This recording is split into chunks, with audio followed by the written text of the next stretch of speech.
On today's show, the 2024 Locked On NBA season preview continues right now as we talk about which team in the West should actually be the favorite. FanDuel has one answer, but I think we may have another.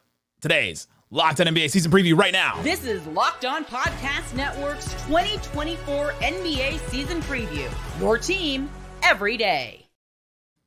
Welcome to the 2024 Locked On NBA season preview. This episode, we're focused on the teams predicted by FanDuel to be in the top of the Western Conference. Today's episode is brought to you by FanDuel. Place your first $5 bet. You'll be started with $200 in bonus bets guaranteed. Visit FanDuel.com to get started. I'm Nick Angstead from the Locked On Mavericks podcast, and I'm joined today by a great group right here. Rylan Stiles, Locked On Thunder. Matt Moore, Locked On Nuggets. Brendan Clean, Locked On Suns. Ben Beacon, Locked On Wolves. And gentlemen, let's just start right here.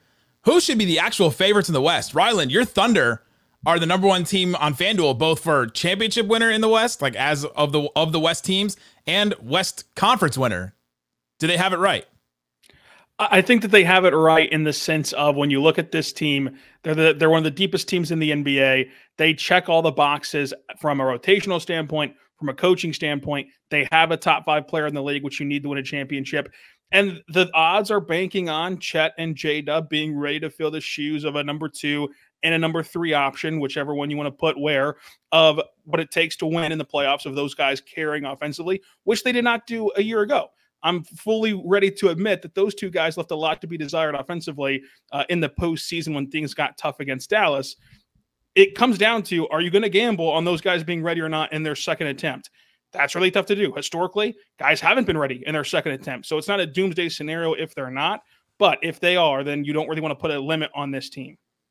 I'm happy I'm still here. I don't know if we can the Suns do that. I feel like it's like we have to have the even amount of people on each show. So I just keep ending up at the top, and then the team does not back that up. But I love that I'm no man. Brendan, I honestly think that like the Suns have a great chance. Like I honestly like they're the team that I think if you're going to go through this, because like, look, I don't think you can argue Wolves got better.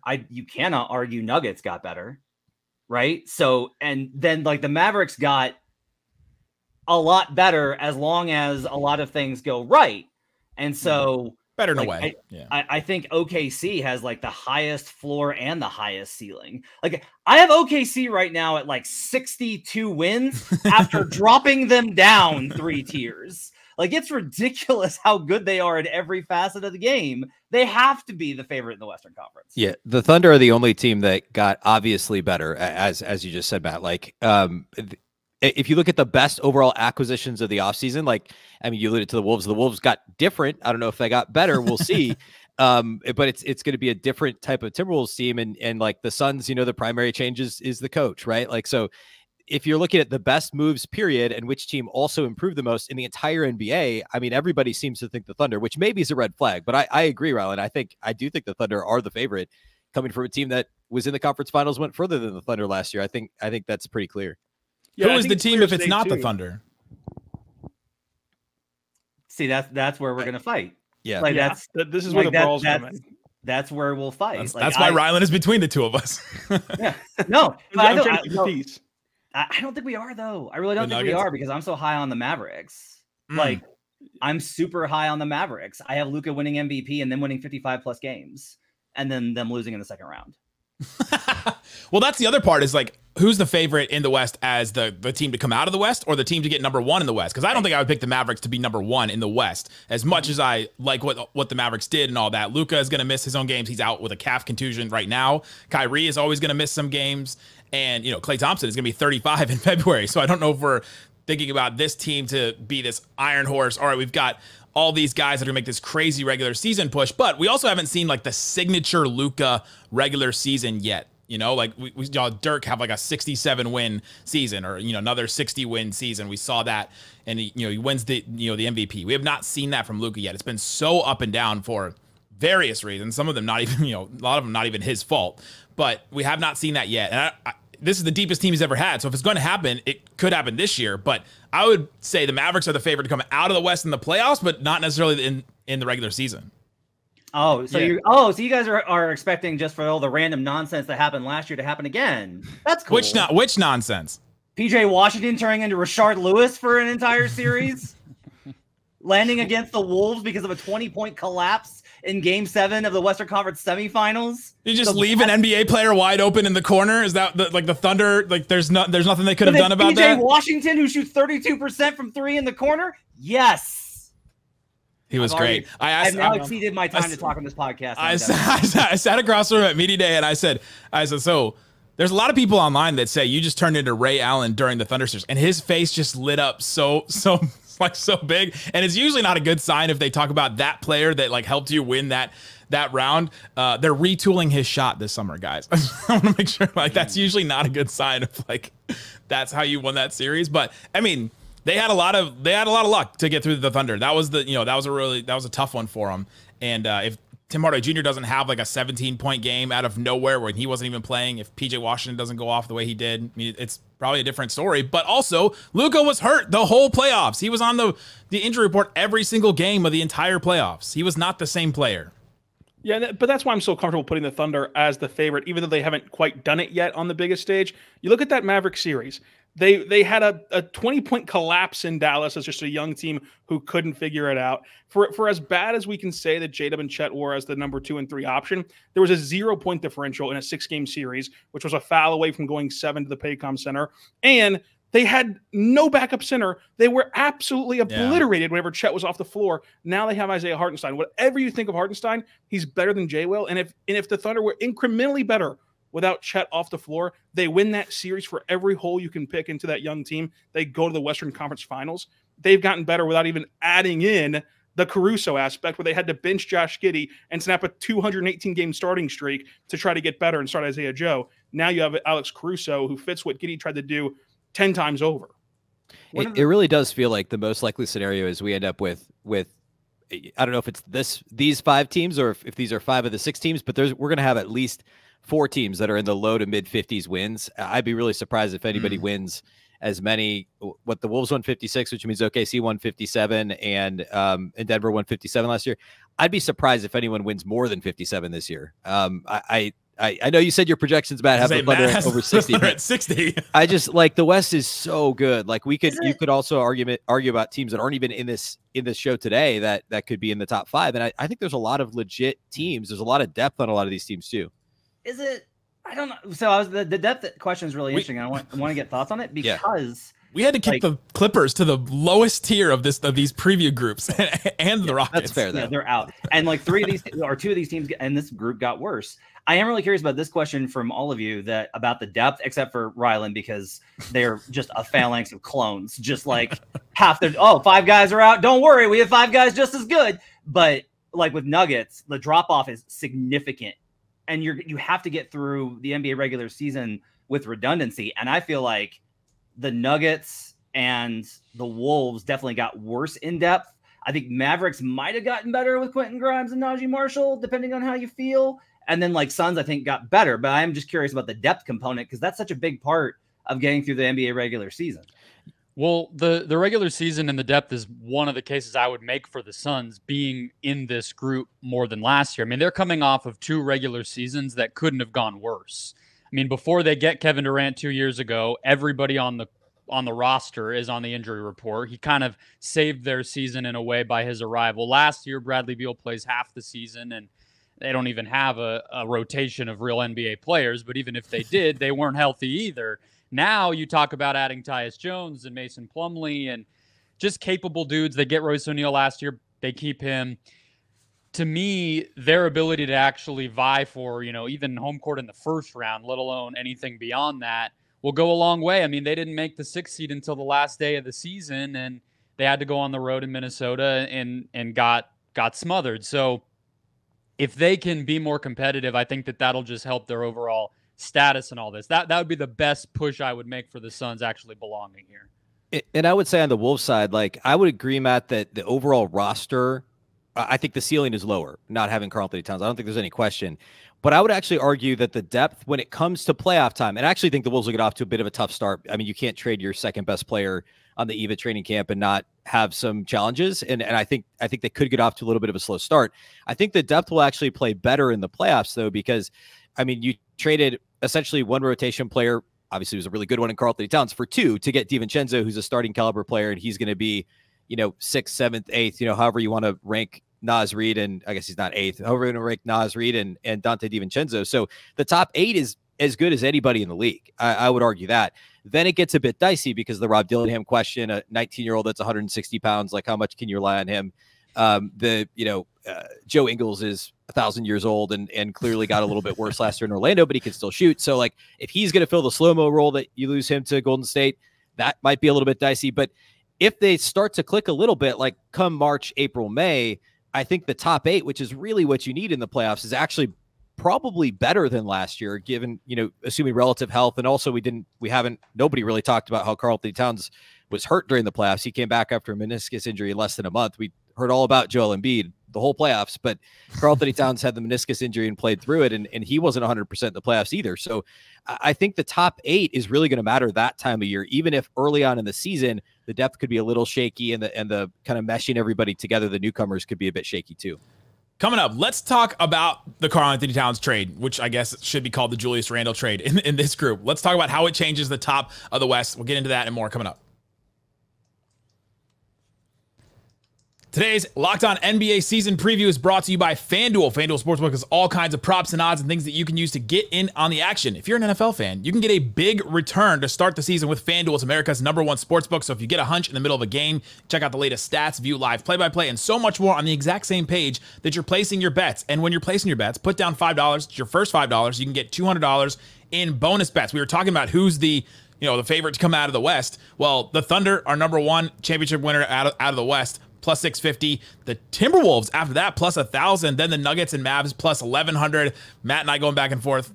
FanDuel's right there with us. And then the Suns were the next one there, plus 2,000. Memphis and the Lakers are plus 4,000 right after that. So there's a huge gap between those teams. You can look at all the futures for the NBA. You can look at the NFL odds, all kinds of great stuff on FanDuel. Remember to put $5 down and get $200 in bonus bets. That's at FanDuel.com.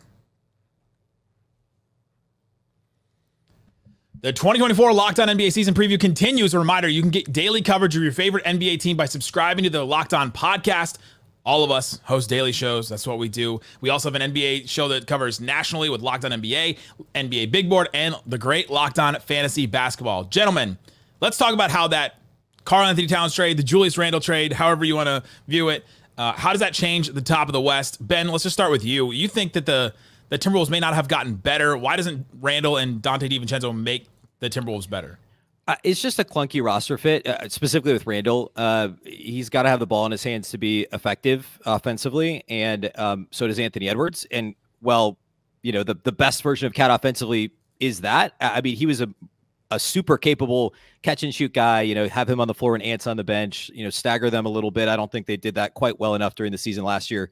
But the fit between Randle and Ant is like, Randle, where he likes to operate, he's not a catch-and-shoot threat. If he's on the weak side and Ant's going to work, like nobody's respecting Randle in the way they respected Karl Anthony Towns. So that's going to be clunky right off the bat. And we're talking about an offense that was 16, 17 in the league anyway last year, and you're taking away their best, most efficient offensive player. I mean, factually, Karl Anthony Towns was their most efficient offensive player.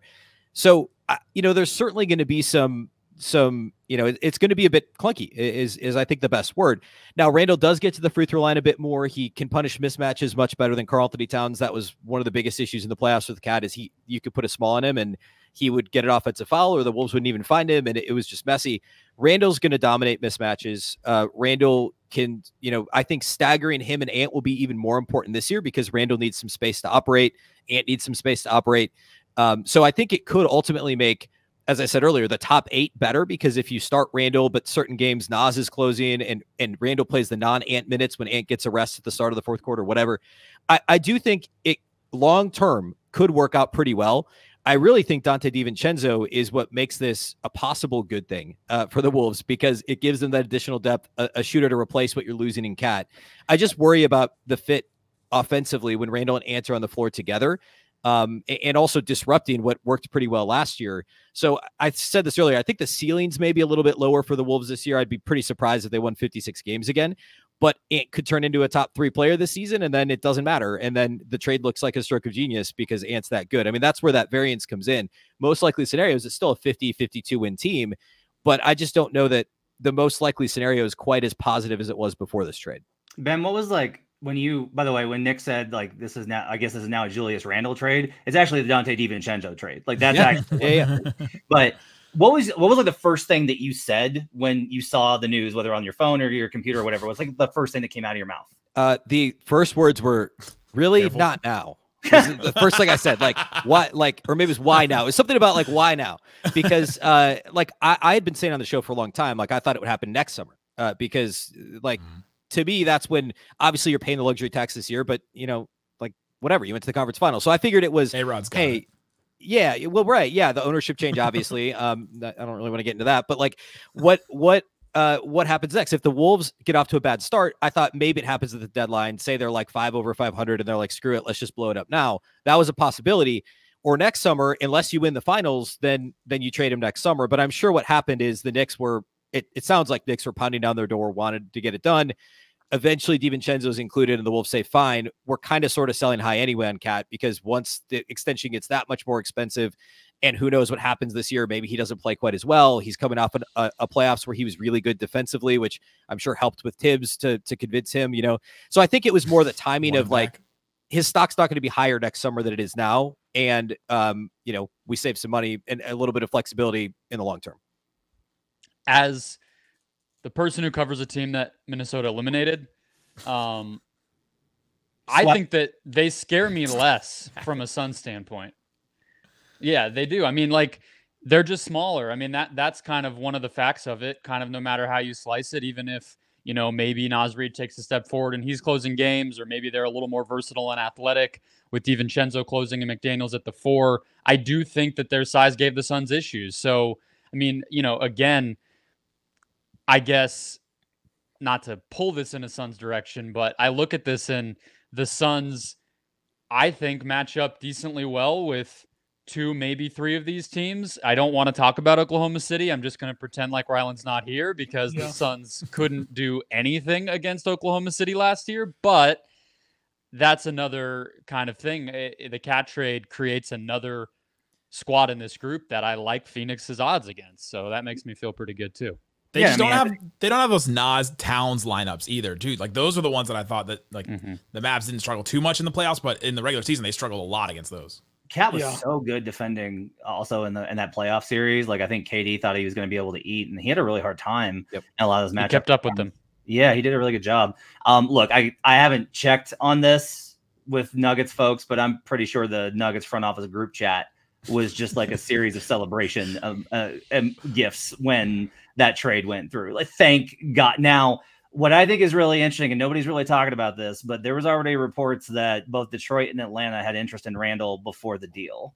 And if I'm Tim Conley, and knowing Tim Conley to the level I do, I'm very interested to see if this is the last move on the chessboard, because this could be a situation where they downgrade on the surface, add DiVincenzo, who they really liked, and then get more pieces to actually optimize Ant with a further trade down the line. I'm just like really curious about that dynamic.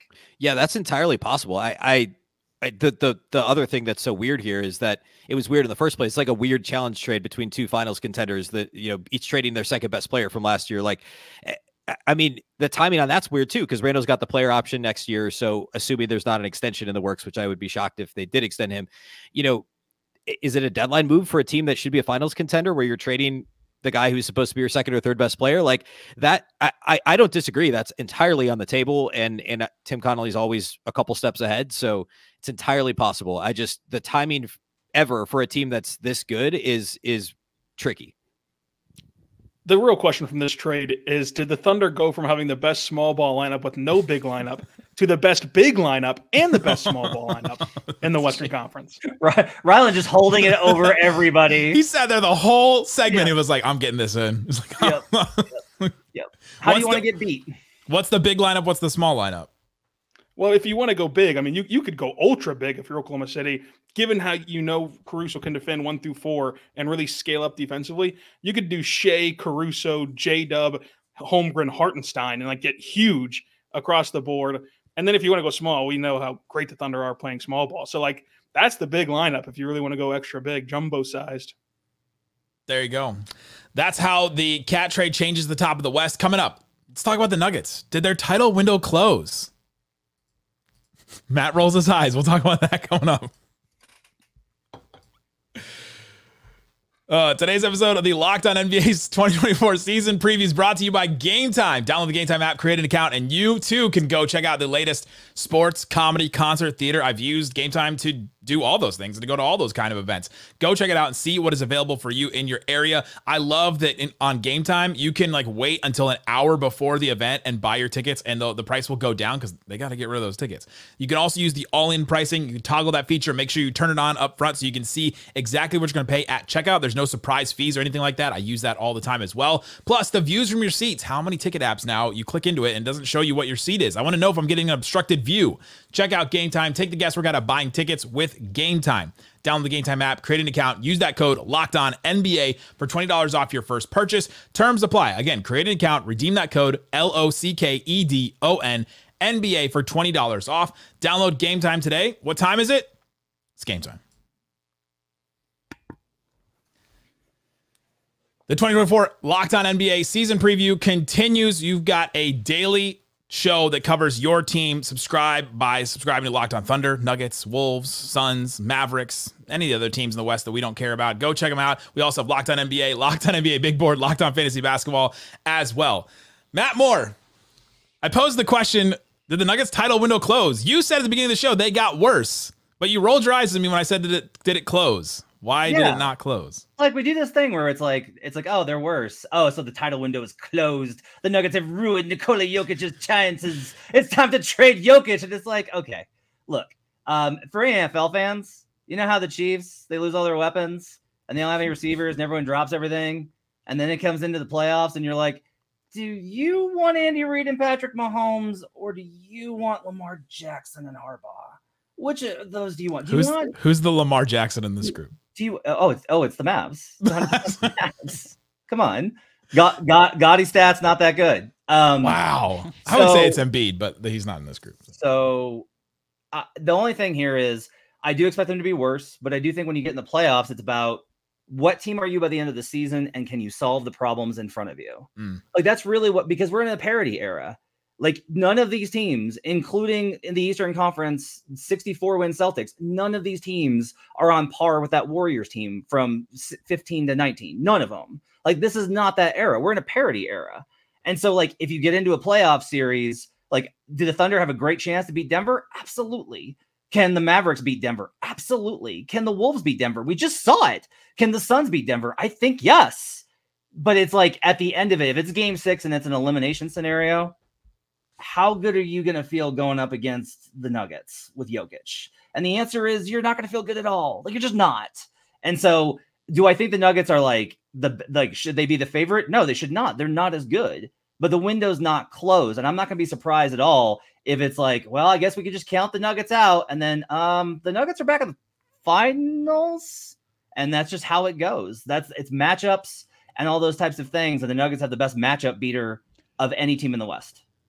I have a question for you guys, because I think the thing that still obviously is terrifying about Denver, the Suns pushed him pretty nicely in 2023, but fell short, is Jokic. And the same with do the Suns have the worst best player of any of these teams? How do we feel about that question? Because we go back and forth. It's a big three versus a best one. Anthony Edwards is probably the odd man out of the question as I ask it, but what do you guys think on that? Well, we've got the top 3 MVP candidates right here with Luka, Shea, and it's and crazy Jokic. to say about a team with Devin Booker and Kevin Durant, but it's not an impossible case to make for any of the 4 of you to say your team's best player is better than the Suns' best player, and I think that just speaks to the weaknesses, right? So it's interesting. I think that's what the Suns' mission will be this year: is can they get the big 3 to be better than the sum of its parts to outmatch whatever maybe one player disadvantages they've had, because every year they've gotten eliminated by an individual guy better than anyone that they had until this year. Minnesota, probably not quite that. I think you can put Book and Ant on the same tier. You can argue about who's higher, but I think they got to be on the same tier. Like, a year ago, everybody had Book top 10. Like, I'm doing this Elite 100 for Action Network. And like, I said this, like, a year ago, most people had Book top 10. And like, he's not there now. And I also don't know if that's his fault. It's mostly just like he had a bad year with injuries, right? So still all NBA. Yeah, still all NBA. So it's like, I think Book and Off Ant are in here. the same tier. The only problem is like the top level of this graphic on youtube.com/LockedOnNBA is Luka Doncic, Shai Gilgeous-Alexander, and Nikola Jokic. It's tough. And they are like 1 to 2 tiers above both of those guys. Did Booker take away anything from Team USA that'll get him to raise up that list? Did the Suns add anything that'll help Booker rise up this list? Like, how do they get there, Brendan? Well, I think they made the decision that the point guard was a necessary piece to maximize how each of the big three not only could be the best versions of themselves, but be better together. So adding Tyus Jones, even adding Monte Morris as a backup, giving themselves some flexibility where those guys just don't have so much, I think more so on their mental plate than even like their actual on the court is what they're banking on. I don't know if Tyus Jones is going to be playing 35 minutes a night, closing every game, but it's at least a wrinkle to stabilize things. And then, of course, Mike Budenholzer. I think you got to hope that getting back to a more basic, maybe a little more pick and roll, maybe a little more transition play, putting up more threes, spacing the floor, putting a premium on the low-hanging fruit that the Suns just said, yeah, whatever. We'll actually pick the apples higher on the tree and just not even be able to reach them rather than just picking what's right there in front of us. That bud will go back and say, hey, that apple's fresh. Let's just go ahead and pull it. To end here, we got to play a game. We'll go around the room, and each of us has to say one nice thing about another team, another player on a team in this group. Ben Beacon, It's like what they used to do in presidential debates. That's right. I think they closed the book on that, but I guess we have to still. We're doing it here on the NBA season preview. Ben, say something nice about another team in this. They had to start doing this, by the way, because the college hosts were fighting so much. And they're like, let's play nice here. Well, the easy one is the Thunder. We've already said too many nice things about the Thunder. I'm going to say that the Suns adding Budenholzer could be the most consequential. It's not the most consequential move. I'll say could end up being a clip. really... Get the clip, Ben. Yeah. Okay. Yeah. The Suns hired by Budenholzer. It may end up being the biggest move in the Western Conference this year because I think, and part of that is reflecting on, something Matt just said a little bit ago about the parity and looking at the playoffs and Chris Finch got out coached in the conference finals and he's a fantastic regular season coach and great with personalities, great with managing the locker room, all of the above, like everybody loves him, but they had a rough, and obviously Chris Finch was also not on the, he was on the second row of the bench of the playoffs too, but he was involved. Still there. He was still there. He was still there. And like Budenholzer's been there, done it, right? Like I know he's had some rough exits, but like he's been there and done it. And obviously Michael Malone's a fantastic coach, but I think that could end up lifting the Suns. We talk about a team that improved their depth, but otherwise we just talked about how they might have the best player of this group. The coaching difference there may be significant. Brendan, something nice. I know it's not coming my way. No. Well, I mean, Suns fans would beg to differ. They think I'm a complete stan for your guy because I couldn't shut up about him for 2 years when he could have been here. So, but I'll just leave that alone. There you go. Let's see. I believe Jamal Murray will bounce back. I'm not buying into the dip. I think Jamal Murray is a great player. I'm not worried. I think the extension was earned and. Just look at anyone in the audience, anyone here, go search the offensive rating when Jokic and Murray were on the court, even last year, and just scare yourself into never doubting that group. There we go. There's my compliment. Matt Moore. I'm sweating Celtics -2 on FanDuel in the preseason game versus the Nuggets. But I will say this, the Mavericks, I have several things. Jason Kidd had such a floor-raising season for his reputation. Yes. Like he went from being a bottom level NBA coach to definitely being not a bottom level NBA coach. Luka Doncic. Is that a compliment? Was that it is a compliment for Jason Kidd, but it did not sound like one. Jokic has called Luka Doncic a one-man army. Nobody does more for their team than Luka Doncic. He does so much. He does so much more than his team needs oftentimes, but he does all of it all the time. And that's really great too. The offseason additions. When you get to add a player that went 0 of 10 in their final playoff game that can't play defense anymore, you've got to do it. You have to do it. And you got to start him. Yeah. And no, I will actually say this. Najee Marshall, Quentin Grimes, absolutely fantastic. Great. Derek Lively and Luka Doncic are going to run this league for years. That combination, when they are healthy, they were a 53-win team last year. They have better spacing. This Mavericks team is going to be an absolute wagon right up until game 6 of the second round. Rylan. The Suns made a fantastic move in getting Tyus Jones, and they're going to go to Game 7 of the second round.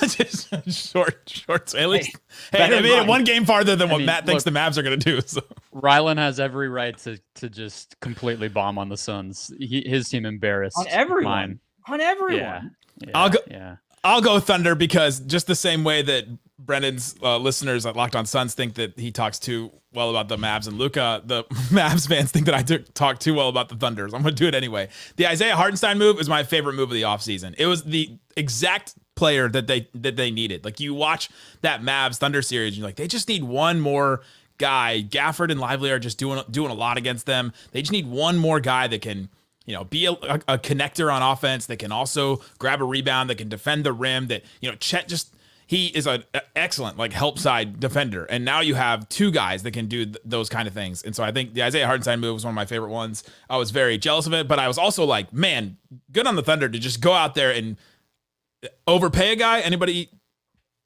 not agree with that? Overpay a guy just to get the exact guy that they needed. So there you go. We all said something nice about our teams. Go check out Locked On Mavs. Yeah, we all got there eventually. I'm Nick Hickson with Locked On Mavs. Rylan Stiles, Locked On Thunder. Matt Moore, Locked On Nuggets. Brendan Clean, Locked On Suns. And Ben Beacon, Locked On Wolves. Thank you for listening to the 2024 Locked On NBA season preview. And if you want to hear how the rest of the NBA will play out, subscribe to Locked On NBA wherever you get your podcast, part of the Locked On Podcast Network. It's your team every day.